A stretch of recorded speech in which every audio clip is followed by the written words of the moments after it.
네, 안녕하세요. 여러분들 반갑습니다. 금융과 에너지 업종을 누구보다 쉽게 알려주는 데이어 멘토 권혁철입니다. 오늘 LS 에코에너지라는 기업 리뷰해 보도록 할 텐데요. 일단 여러분들도 아시다시피 LS 에코에너지 같은 경우 전력통신 케이블 사업을 영위하고 있었고, 그리고 신사업으로 여러 사업을 추진 중이라고 밝힌 기업인데요.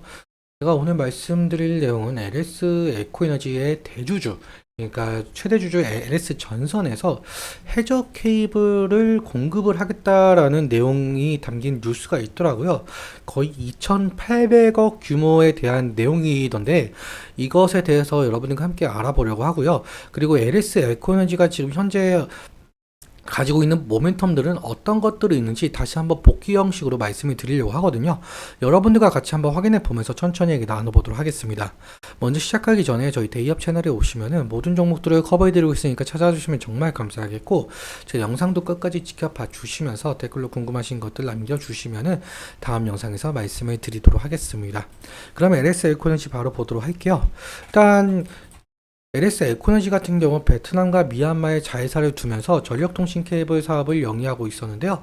그리고 기존 사업에 대한, 그러니까 이 전력 케이블과 통신 케이블에 대한 모멘텀 같은 경우 좀 말씀을 드려보자면, 베트남에 대한 제8차 전력 개발 계획에 따른 전력 인프라 구축 확대이죠. 그러니까 도시화율 증가에 맞춘 전력통신 케이블 수요 증가가 전망이었었고요. 그런데 2023년에 LS 에코너지가 해저 케이블과 히토류 신사업을 추진한다고 밝힌 내용이 있었었죠. 그리고 올해 이 사업 목적까지 추가를 했었던 부분이 있었는데요. 먼저 하나하나씩 좀 살펴보도록 할게요. IDC 같은 경우는 제가 전에 영상에서도 말씀을 드렸지만 이 기존 사업과 연계가 되어 있는 상황인데요.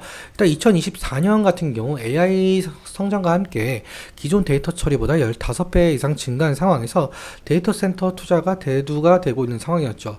그러니까 기존 데이터 센터에 비해서 전력을 한 4배에서 6배 가량 더 쓰기 때문에 그에 걸맞는 전력 통신 케이블이 더 필요할 수밖에 없었고, 데이터 센터가 늘어나는 만큼 기존 LS 에코너지의 사업인 이 케이블 사업과의 시너지 효과가 날 가능성이 있다라는 것 알 수 있었던 것 같습니다. 다음으로 해저 케이블 같은 경우는 여러분들도 아시다시피 러시아 우크라이나 전쟁이 발발을 하고, 그리고 악화되는 중동 정세로 인해서 전 세계적으로 천연가스나 석유 같은 자원들이 공급망이 악화가 되었죠. 그래서 신재생 에너지인 풍력이나 태양광 등 각광을 받기 시작했는데요. 이 중에서 해상 풍력 발전을 꾀하는 나라들이 상당히 많아졌습니다. 심지어 우리나라도 마찬가지로 100조 원에 달하는 초대형 시장이 열린다고 하는데, 이러한 부분에 있어서 해상풍력 발전으로 전기가 생산이 된다면 바다에서 육지로 대규모로 전력을 끌어다 올 수 있는 해저 케이블 밖에 없었다는 점이죠. 실제로 지금 새로운 뉴스 보자라고 한다면 LS 전선, 그러니까 LS 에코에너지의 대주주 측에서 북해의 인공에너지성에 2,800억 규모의 해저 케이블을 공급을 하겠다라고 벨기에 전력회사 엘리아와 계약을 한 바가 있었습니다. 그러니까 2,800억 규모라고 나와 있는데요. 그러니까 상당히 큰 금액에 대한 수주를 결정을 한 바가 있는 거죠. 실제로 해상 풍력을 하는 나라들이 상당히 많아지고 있고, 그에 걸맞는 수주까지 실제로 진행이 되고 있는 부분을 보다시피 LS 에코에너지도 이러한 부분에 대해서 모멘텀을 좀 가지고 있었다라고 볼 수가 있을 것 같습니다. 다음으로 넘어가서 히토류 같은 경우는 첨단 산업인 반도체 2차 전지에 들어가는 만큼 상당히 전략 자산이죠. 그런데 히토류 생산의 1위 국가가 중국인 건 모두 아시는 내용일 텐데, 미국에서는 지금 중국의 성장을 억제하기 위해서 트럼프 때는 무역 전쟁, 바이든 때는 관세까지 할 정도로 상당히 중국에 대해서 억제 정책을 좀 펼치고 있는 상황입니다. 그에 맞서서 중국 같은 경우 히토류를 무기화하고 다른 국가에 수출을 금하는 전략을 내세우고 있는데요. 근데 LS 에코에너지 같은 경우 베트남 광산 업체와 계약을 하면서 공급망에 문제가 없도록 만들고 있는 상황이죠. 그러한 점에 있어서 히토류 관련 테마로 묶일 가능성이 상당히 높겠고요. 근데 사실 히토류 같은 경우는 여기 신사업 추진 중인 합금 소재 판매 사업 일체와 연관이 되어 있는 부분이 있습니다.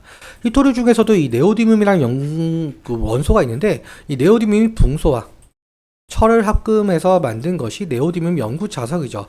그러니까 히토류 사업을 통해서 네오디뮴 연구 자석을 만들겠다라는 건데, 네오디뮴 연구 자석 같은 경우 전기차, 내연기관차, 풍력발전, 가전제품 등 상당히 많은 곳에 이 모터로 들어가고 있기 때문에 수요가 점차 늘어날 가능성이 있습니다. 이 부분에 관련해서 LS 에코에너지가 상당한 상승의 모습을 보여줬었던 건 맞는 것 같고요. 그렇다면 오늘 이 차트적인 부분, 그러니까 기술적인 측면에 대해서 좀 차트 보면서 이어서 설명 들어보도록 할게요. 어제 같은 경우는 이제 음봉 캔들이 나왔었는데, 오늘은 양봉 캔들이 나오면서 한 2% 정도 상승 중에 있는 것을 좀 보실 수가 있죠. 일단 지지라인 같은 경우 이 부분은 좀 생각을 할 수가 있을 것 같은데, 제가 어제 영상에서는 원래는 이 부분이라고 생각이 들었었지만 어제 이탈을 하면서 여기까지는 볼 수가 있을 것 같다라고 말씀을 드렸던 기억이 나고 있습니다. 그런데 만약에 이 부분이 좀 이탈을 하게 된다라고 한다면 60일 이평선까지는 볼 수가 있겠지만, 60일 이평선 간까지 이격도가 상당하다 보니까 리스크적인 관리는 필요할 것 같다라고 말씀을 드렸었고요. 그리고 오늘 약 3%까지 상승을 했었는데 결국엔 윗꼬리가 달린 모습을 좀 보실 수가 있습니다. 딱 이 부분이죠. 이 며칠 전에 여기 이 지지라인이 결국엔 돌파를 해주지 못하는 흐름을 좀 보여주고 있어요.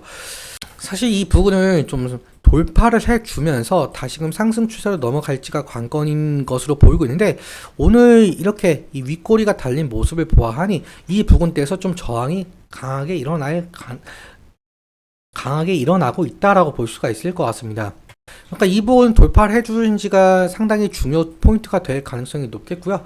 그럼 수급적인 측면도 함께 살펴보자라고 한다면, 오늘 같은 경우도 지금 JP모건 서울 창구에서 지금 9시 2분에 1200주 정도 매수가 되었다가 9시 8분에 4300주 매도를 한 것을 보실 수가 있죠.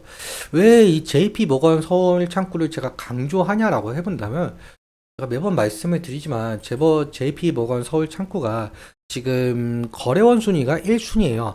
지금 현재는 49만 주 정도 매수 중에 있는데, 원래 6월 12일까지는 약 한 50만 주, 그리고 6월 7일에는 61만 주 정도 매수를 하고 있는 상황으로 보이고 있었죠.